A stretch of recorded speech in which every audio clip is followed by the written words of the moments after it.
All right, I assume you can all hear me? All right. So, who's ready to finish the American Revolution? Okay. Because we actually had two revolutions.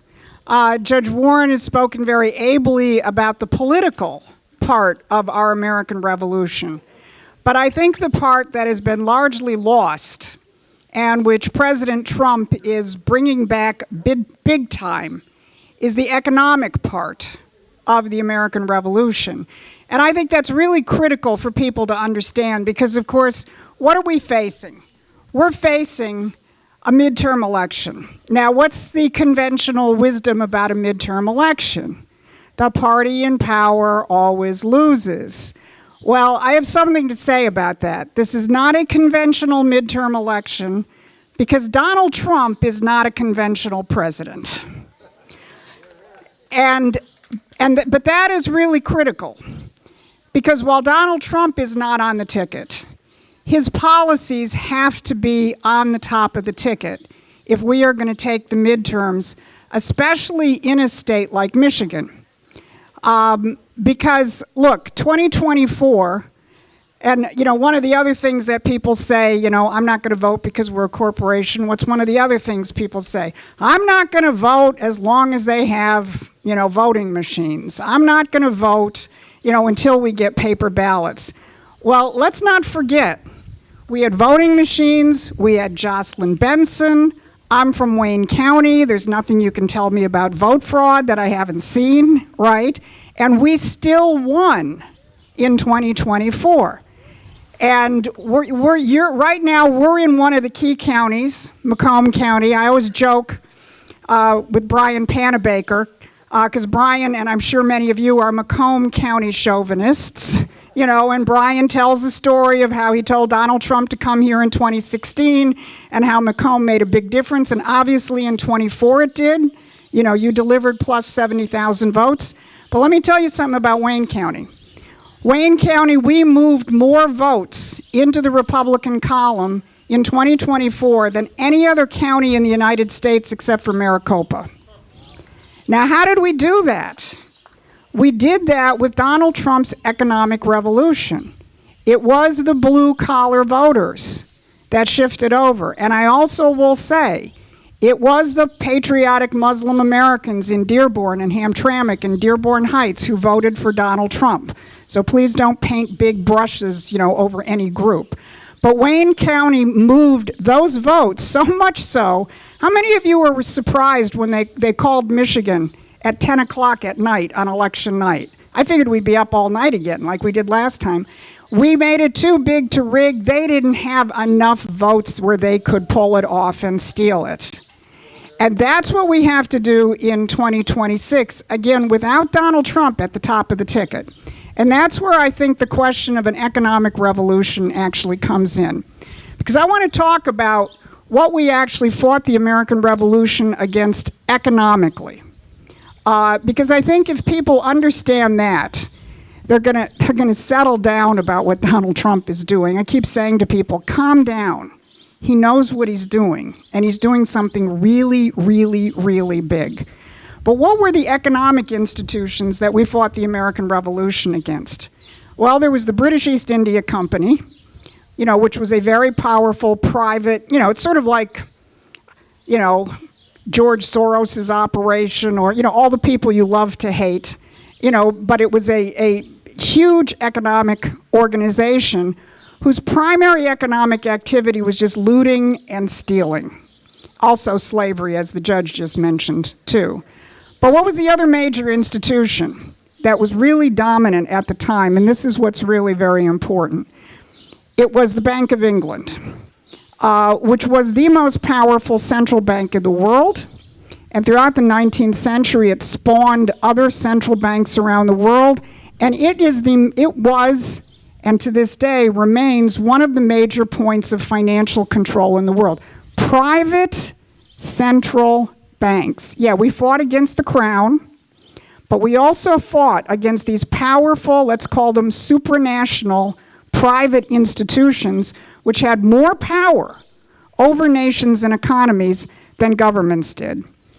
And but it was more than just institutions, because it's also the question of the image of man. You know, when the judge was saying, what are the grievances? I don't think it's listed this way in the grievances, but it's implicit in the Declaration of Independence. The imperial system looks at human beings like animals. Our system, as our founding documents say, you know, we are in the image of the Creator.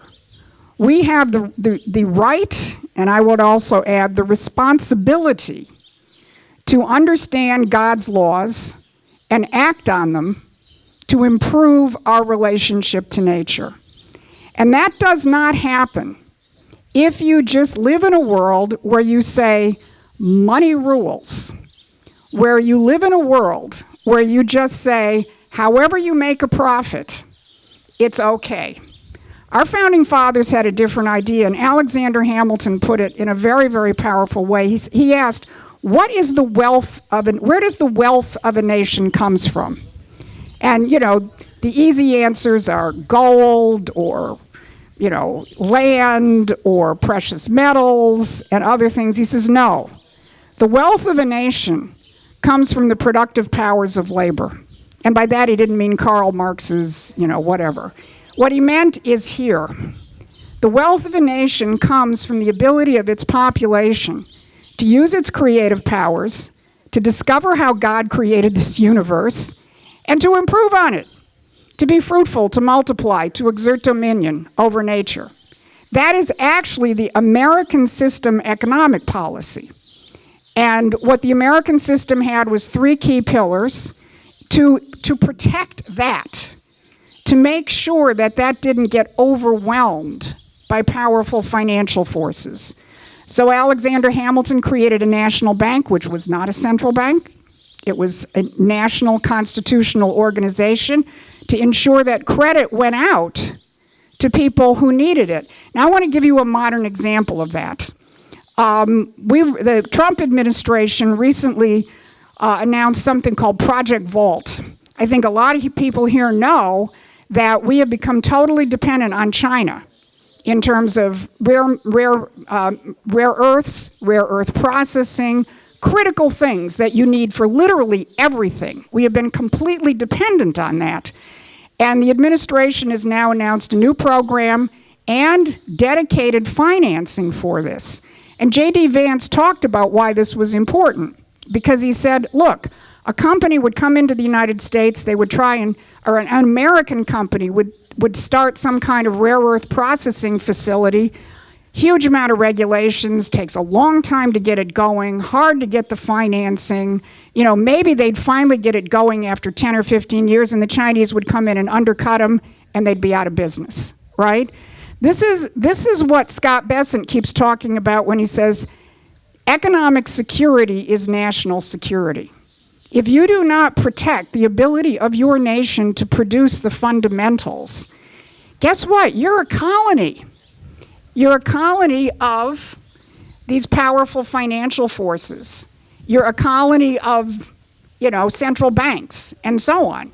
And the purpose, and so one of Hamilton's policies was national banking to make sure that you get credit into these critical areas. And this administration is, I mean, I hate the Federal Reserve along with the rest of you, although I think the new chairman is a pretty interesting character. But let's be honest. Look at the Congress we have. We're not getting rid of the Federal Reserve anytime soon, okay? We're in the real world. So what's this administration doing? Creating all sorts of little institutions in the Energy Department, in the Pentagon, elsewhere, to make sure that our producers actually have the financing they need to get it going. What's the other critical element of the American system? Tariffs. Protect your producers. Again, we're in Macomb County. You know what happened to your county after NAFTA. You know how many machine tool shops you lost. You know what happened to people's standard of living. You know what happened to the cost of living. Same thing down in Wayne County where I am. My husband Ron running for state rep. My hometown, which is in his district, before NAFTA, the average income was $70,000. If you look at the income today in those inflation-adjusted terms, $49,000. That's how much of a dip. And this was one of your classic blue-collar communities, stable communities, and so on. We were gutted. We were looted because we lost what was called the American system, which says you have to protect your producers. And that's been taken away from us. Here we are at the 250th anniversary. For the first 125 years, people knew what I was talking about, and they knew it had a name. It was called the American system. And in 1876, which was our centennial, there was a great state fair in Pennsylvania, in Philadelphia, and each state had its own pavilion. And what did they showcase? Industry, technology, breakthroughs. Emperors came to that. Kings came to that. People came to that from all over the world to see what the United States had created, where the question of freedom is not just free to do crap. The question of freedom is the freedom to progress, the freedom to advance. Again, the freedom to continue God's creation in a very powerful way. And it was captured very much by that exposition, and many of these people went back to their countries. And they said, I want to be like that. And the American system was studied and adopted all over the world. Sun Yat-sen, the founder of modern China at the beginning of the 20th century, an advocate of the American system. The last economic advisor to the Tsar before he was overthrown by the communists. A follower of Alexander Hamilton and the American system throughout Europe. Now, let's go back to the British Empire, and this is where we get to the revolution that we have to finish. Because the British Empire took one look at the United States, which was becoming more economically powerful than they were, and especially when McKinley came in and revived the tariffs, Donald Trump's favorite president, and they saw all these other countries saying, well, we want to be like that. We don't want to be under private financial interests, central banks. We want to be under the thumb of empire. And they said, well, we're going to stop that. And what did you have? You had assassinations, you had wars, and honestly, that is what has defined much of the last 125 years. It was the British imperial system. Today we call it globalism. I'd like to give it its brand name back because it's never gone away, and it is what has fomented wars, has assassinated American system leaders, and has kept the world in complete turmoil for most of 125 years. And the worst thing they did is they took away from you the knowledge of the American system. That's our weapon to defend ourselves and bring our nation back. And that is why they are so terrified of Donald Trump, because he is the first president in 125 years to bring these policies back to life. John Kennedy might have done it, but he didn't last that long. Actually, I'll tell you, in 2020, when Trump was running for re-election, we wanted to mobilize blue-collar workers down in Wayne County. So we're near the big River Rouge plant, although it's not as big as it used to be. It used to be 100,000 workers. Now it's less than 10. But anyway, it's got a tradition, and there's an overpass on I-94, so we made a big banner. It said, Donald Trump, the best Democrat since JFK. And we were getting thumbs up, and the whole thing. But what Trump is doing is, by reviving these economic principles, well, I skipped one thing, which is the killer blow to the American system. I think there were two killer blows. The first date was 1913. I think we know what happened then, the Federal Reserve. But then the final killer blow was August 15th, 1971. Who wants to tell me what happened? Yeah, I've got a literate crowd here. Nixon took the dollar off the gold reserve standard. Because what has happened over the course of these 125 years is all of the protections that we used to have in place for our agriculture, for our mining, for our manufacturing, for our ability to be economically sovereign have been stripped away. But even more important, the knowledge of the policies by which we could defend ourselves were stripped away. And you were fed these, your choices between, big government or, free trade. Well, we saw where free trade got us. What they had, and look, this is one of the reasons why I think some young people are getting seduced by socialism. Because let's say you're somebody who grew up through the 2008 financial blowout, and maybe your family lost their house, right? What did you experience? Your family lost their house, and we bailed out JP Morgan Chase and Citibank, right? Now, if you want to go out to a young person and defend that, I don't think you're going to get very far. If you want to go out to a young, and by the way, both the new Federal Reserve Chairman and the Treasury Secretary, Scott Bessent, have said that policy was wrong. So, because what this administration is increasingly doing, and increasingly by name, is saying we're going back to the American system. If you want to organize young people out of the clutches of communism and socialism, you have to introduce them to the actual American economic policy, which is a policy that made us the greatest industrial power on the planet. And that is what this administration is doing in so many different ways. There's a whole foreign policy side to that, which I'm not going to get into. But this question of bringing back the American system of political economy under the leadership of Donald Trump and creating once again the circumstances in this country where a working family, a blue-collar family, can raise the family on one income, right?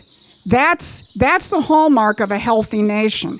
If you look at Detroit in 1960, Detroit had the highest per capita standard of living in the United States.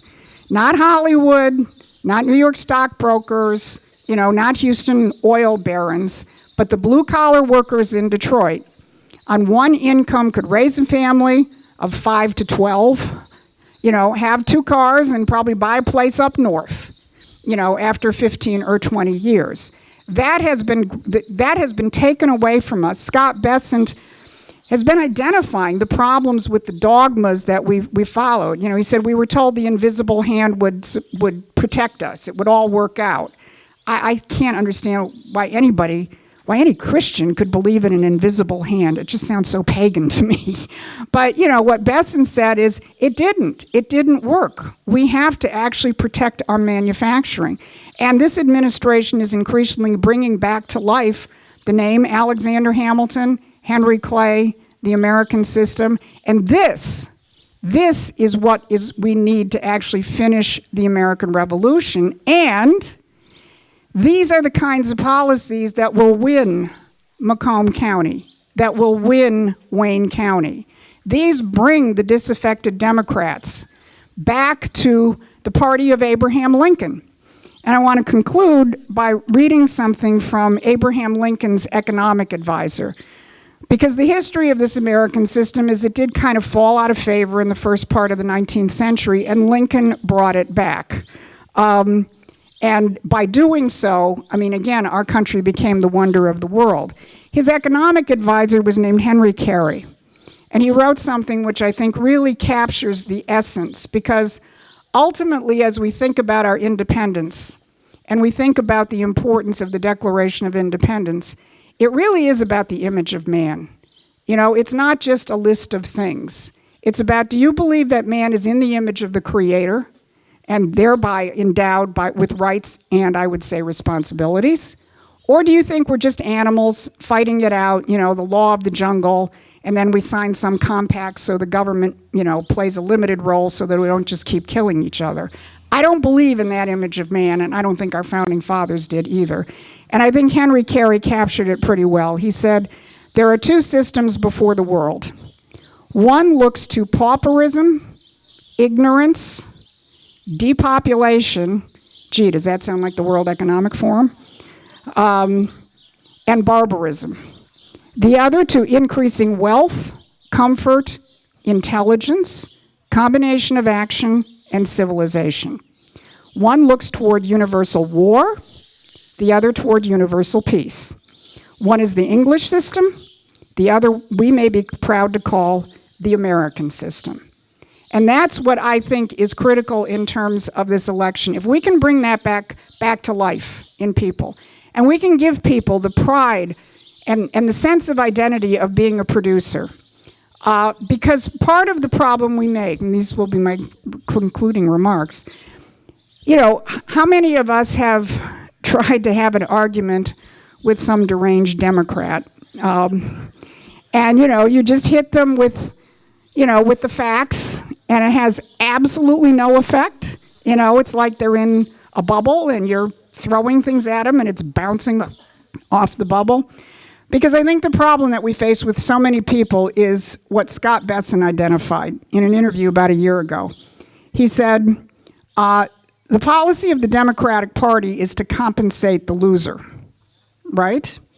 So you take away people's ability to take care of themselves by getting rid of your middle class and your blue-collar jobs. And then what do? You throw money at them, you throw drugs at them, you throw gambling at them, you throw sex at them, everything the Democratic Party is at this point. But you're trapping them in this loser mentality. And Besson said, but I don't think the lower 50% are losers. I think they're winners. It's the system which is broken. And we are going to change the system, right? And that is what this administration is doing. All this niggling and nagging, Trump's not doing perp walks. He's not doing this. He's not doing that. I'll tell you why I voted for Donald Trump. I voted for Donald Trump because I want an economic revolution, and I think he's giving us one. And I think that if we can figure out how to message that, in real terms for people, in terms of bringing back the jobs, bringing back the skilled trades. Do you know that this administration on July 4th is instituting a new Pell Grant program? The Pell Grants where you get government support to go to college. Not this one, Pell Grant program for the skilled trades, right? And you can even get a Pell Grant even if you've already got a useless university degree and have discovered, well, that doesn't work. Now I want to go actually do something useful with my life. But think of the sense of identity, of someone in the skilled trades who goes out and builds something. And I want to just conclude with two anecdotes because I think it captures the sense that we have to somehow reawaken in people. And I'm convinced if we reawaken this sense, we will take the midterms.